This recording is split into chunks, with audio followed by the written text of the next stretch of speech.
Well, hello, everyone. It's filling fast. Thank you very much, everyone, for being on board. I'm going to get right on to it while we continue to fill.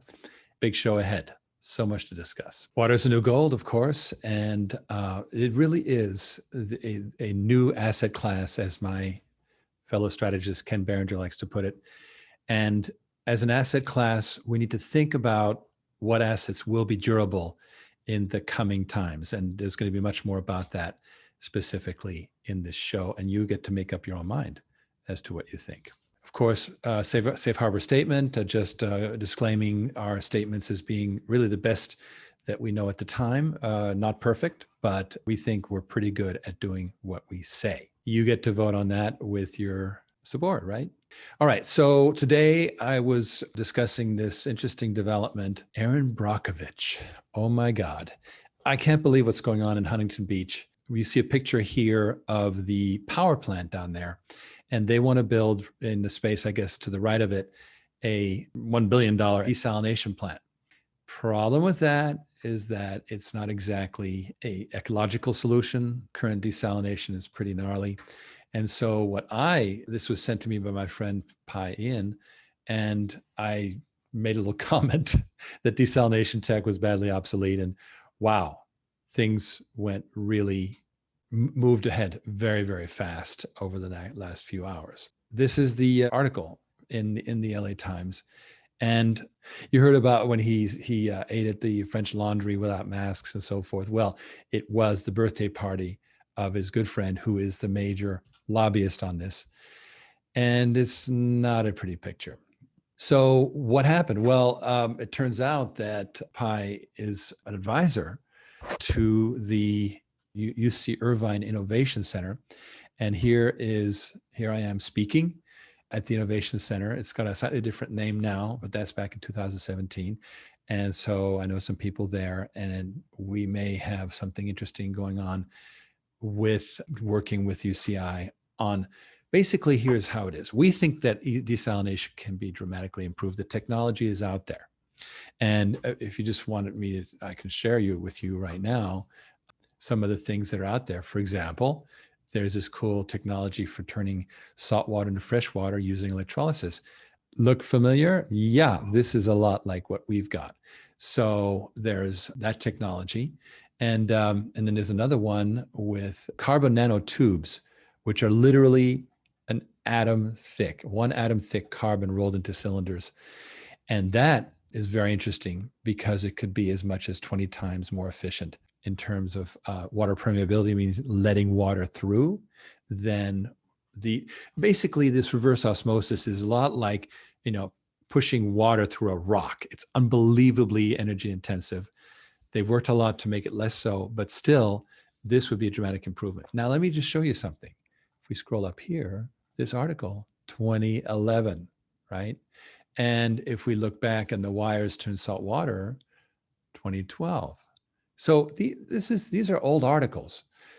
So it seems to me that we could be doing more to bring this technology to play. Why are we still dealing 10 years later with reverse osmosis when there's this new technology, which could be vastly better? And the other thing that I pointed out in a conversation that I had this afternoon with Pi was that we have, take a look, for example, at nuclear technology. The idea of giant nuclear plants has gone away. Instead, you have these small, what's called pebble reactors, and they're not huge. They're the size of, I don't know, of a living room. And so you can have a lot of them, and they're very, very safe. Well, how about a similar concept for desal, as opposed to giant billion-dollar things with huge water intakes that suck up all the microscopic water life and so forth? Why not just have a lot of smaller units that are very, very efficient, inexpensive energy-wise, and can be put in Africa everywhere? That's a different kind of attitude. And this is, again, decentralization, moving away from these giant central systems that government loves. Now, why does government love giant central systems? Because they are built by organizations, corporations that can afford to pay lobbyists millions to sway the politicians and essentially buy votes, right? Well, there's a better approach. And now we got the people of Huntington Beach are extremely up in arms. And we may be able to work with these people. I'm not going to say Erin Brockovich because I don't have access to her, but the people who are in Huntington Beach who are very active trying to change what Governor Newsom's doing, and at the same time advance some new technology. So very interesting. Stay tuned. Today's news, Alfredo Guato and OriginClear Finance. Well, our good friend Alfredo Guato, we've gotten to know him really, really well. He is an Argentinian developer. He's been developing in the United States a very nice development, and it's a couple $1 million worth. That's what is claimed. Remember that this is all subject to closing, and it is something that we have agreed with him, and he's fully committed, but we have to make sure that everything is completely tied down. But he is actually going to be with us next week to discuss this live. And why did he do this? Why would a developer of a very nice set of lots in Port St. Lucie, which is a very, very nice area, why would he go with a water fund? And the answer, I think, is very simple. Let me just say this before I go on with the announcement. It used to be that you could make your career in real estate and nothing else, and your whole portfolio was real estate and everything was fine. Then came 2020, and now real estate is a risk commodity. It's a risk asset.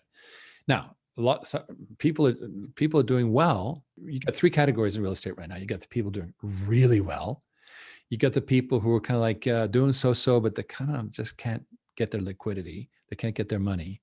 It's just a little bit marginal. And then the people who are real trouble, shopping malls, commercial buildings, office buildings, and so forth. So, there's a spectrum. Now, real estate investors, we're finding, are really interested in diversifying out. We know now because it's happening right in front of our eyes. It's right in front of our eyes that these properties are coming our way and going into this OriginClear Finance. We'll be building it over the next few weeks. We'll be moving very, very quickly. It's super exciting. So that's what's going on with that. And remember, next week we'll get to talk to him and ask him what were you thinking, Alfredo, when you decided this? All right. And of course, Artie Marin, the CEO of Philanthro Investors, who's making all this happen, will be there, and he will be extremely helpful to discuss this as well. Okay. Now, which brings us to what I call layering. What we've been working on for all these years is layering our capabilities. And here is how it looks. We've built engineered solutions, the ability to build anything from a $50,000 system all the way to a $2 million system for Xcel Energy, a major utility, et cetera. We added in 2018 modular water systems, which is this prefab technology. Now we're adding water as a service with the financing. And finally, this idea of a water coin. Now, what am I talking about when I say this? It isn't just because all of a sudden crypto is hot and so forth. But remember that back in 2018, I was serious about this, but we ran into nuclear winter, I was going to say crypto winter, and we just had to shelve it. And it's a good thing because we had a problem with the 2018 vision, and I'll talk about it here.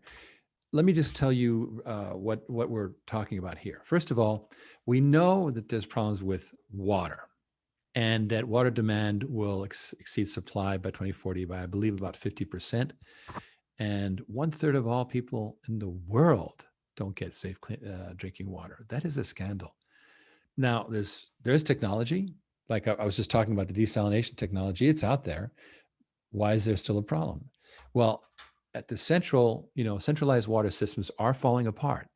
The federal government's only paying 9% of the bill that cities and counties have to pick up the rest of for these central water plants. And the money's just not there. In places like India, it just doesn't even exist. Now, as I told you in recent shows, water rates are rising much faster than inflation.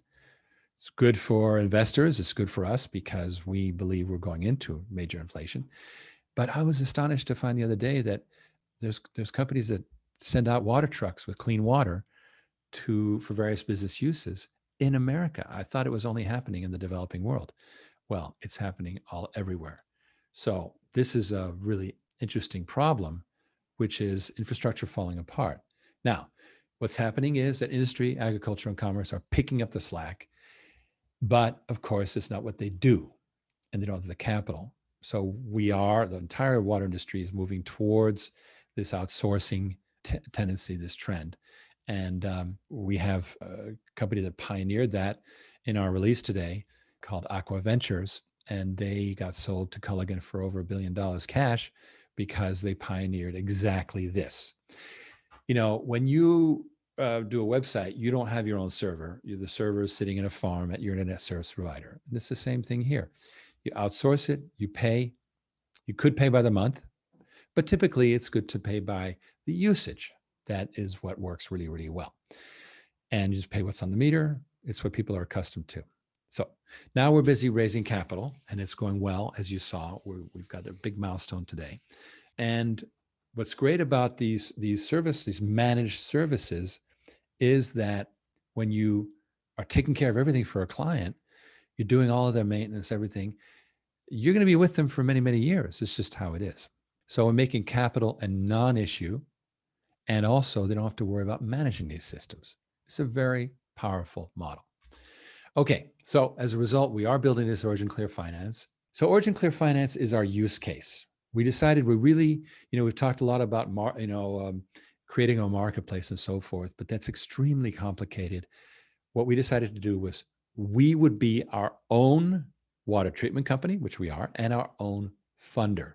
So we control both sides of the game, and therefore we could have high control in what we deliver to the customers. So this is what we're using to develop all of the network systems and services. Now, on top of this, we're now looking at this coin.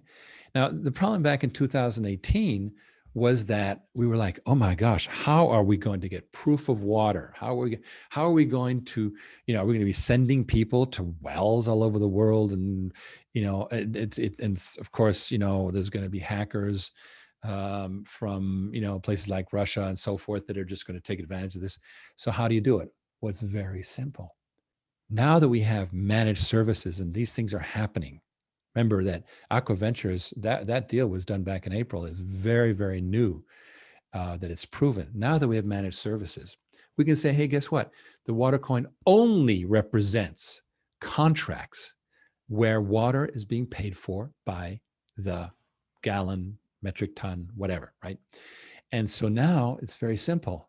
The coin is simply a way to monetize managed service contracts, and it's very easy to pay distributions. Now, I just want to tell you that all the details here, there's a lot of legal stuff to be worked out, and there's a lot of things that we need to think about as we move forward. So don't take any of this thing for granted.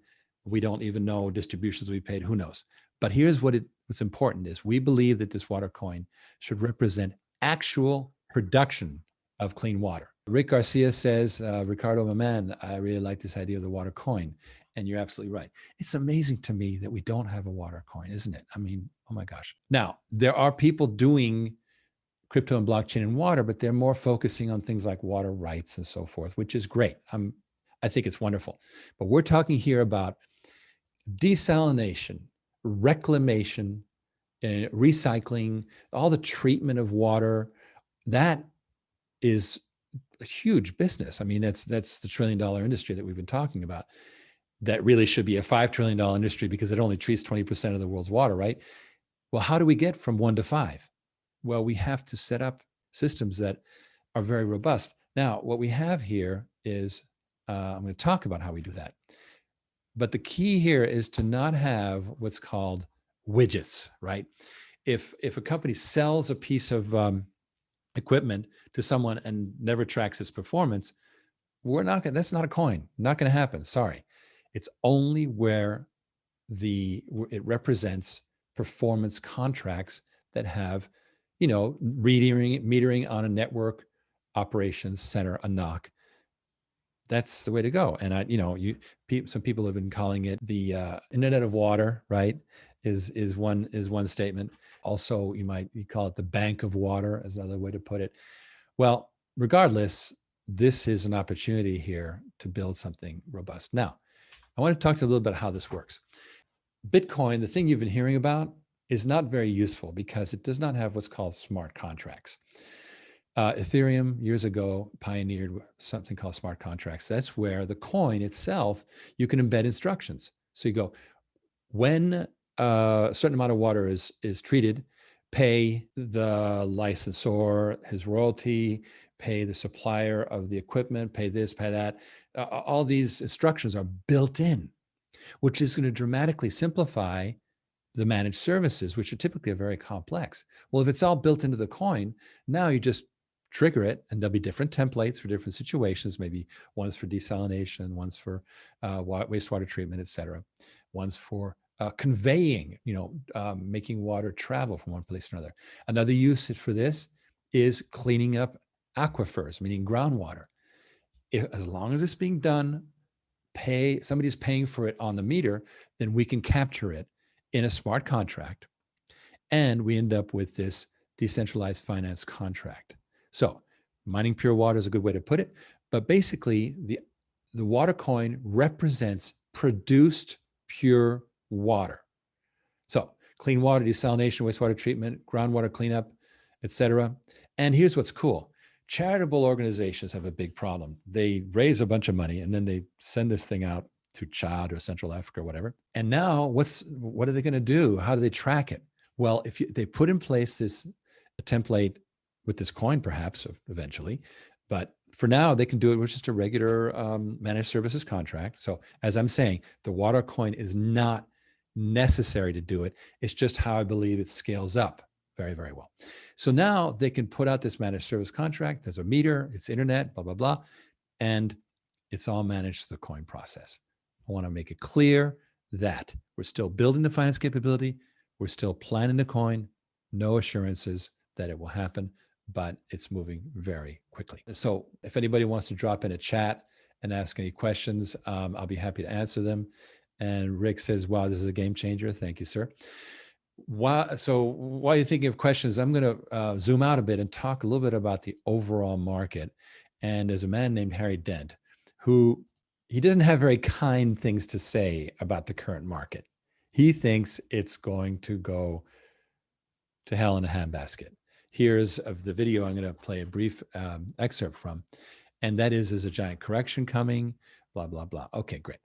Sure, there's going to be disruption and everybody should be ready for that. Do not believe that this market's going to keep going up. It is what it is. But let's take a look at what he says. I think it's important. I'm going to unshare and reshare so we can get some bandwidth on this. And I'm just going to play a very brief excerpt that I think says a lot to us about the marketplace, et cetera. So this is about minute 14:26 of this video.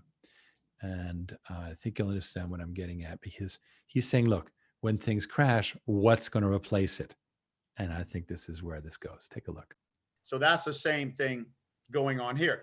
Blockchain can restructure monetary systems with a potential Bitcoin gold-like standard at some point when Bitcoin gets high enough and stable enough, where you could have a bottoms-up system that grows totally by transactions of consumers and businesses and governments, and is no longer top-down micromanaged by central banks and politicians who always overstimulate, always push down their currencies to cheat for exports. All governments do is manipulate in the wrong way.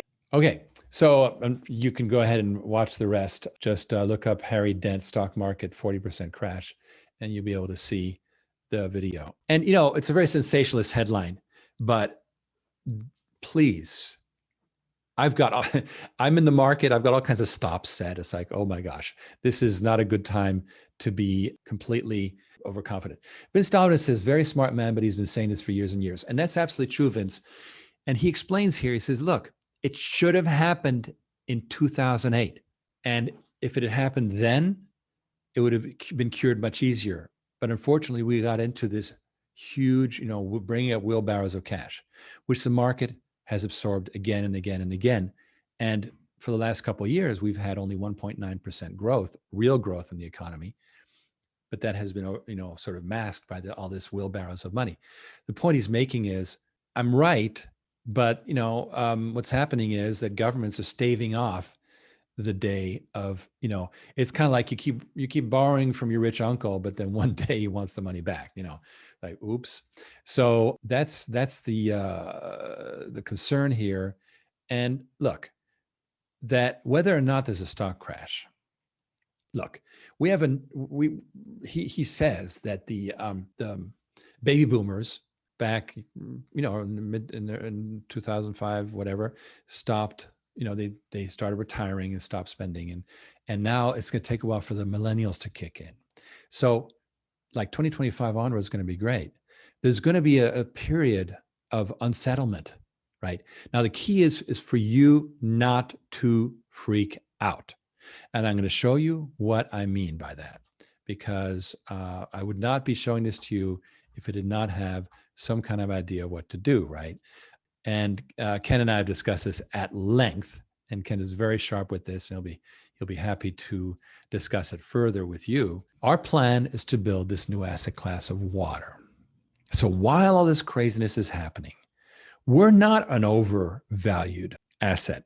Water hasn't even begun. It's not in a bubble at all. This is what's great about it, right? It's an emerging asset. This is why Ken has people lined up from the real estate industry who want to come in here. Our job, of course, is to make sure we don't get dogs, but we can do that. All right. So then we're building OriginClear Finance into a use case for wider adoption of what we call managed services, which is this, outsourced water treatment. During these times, water is an essential commodity. It will grow. I believe that because it's not overhyped. My gosh, have you heard about water being at all-time highs? No. What is been rising is water rates. Quietly, water rates have been rising faster than the rate of inflation. And as a result, is unaffordable in many cities. And it is what it is. That, frankly, helps. Okay, so water is counterinflation. So I leave that with you with that. I don't want to overdo the case. And I'm going to move into the participating in our future part. And really, Ken and I have talked about this at great length. And I want you to feel that you can discuss this with him, have a great strategic discussion with him. He is extremely smart. So just book a call, oc.gold/Ken. Do it fast. His days are full. Oh my gosh. I end up talking to him 10 p.m. He and I were on the phone to a crypto attorney in Dubai at 11 last night. That was, given our schedule, that was not fun, but time zone bingo, as the attorney put it. Okay. So next week we will interview Alfredo Guato. It's going to be a lot of fun. What was he thinking? Why is he putting, he and his partners, because he's not alone, decided to make this move? That's so cool. I'm so excited about this degree of really people saying, I believe, and then walk the walk as well as talk the talk. So we're in a very different place than we were a couple of years ago.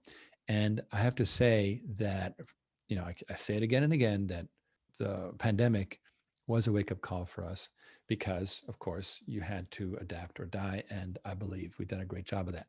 Chris Worth here, talked with Tom M. this morning. All right. Wow. This is super cool. I'm not going to get into specifics because he's actually talking about becoming a distributor, and he believes that he can work on stateside markets with European Union Ex-Im bank financing, which is export-import bank financing. So thank you, Chris. As I say, I won't be giving your email and phone number on the air here, but I love that you're doing this. And Kevin just popped in the phone numbers to call. You can always talk to Devin if Ken's not available, because and Devin in turn can get to me. And remember, when you see that newsletter from me and you hit reply, it goes into my inbox, and I'd love to hear from you. So with that, I wanted to thank you for a wonderful little discussion. I love it. And I love how many people have hung around all this time. It means a lot to me. All right, guys, thank you very much. Have a good weekend, and let's see you next week. Thank you.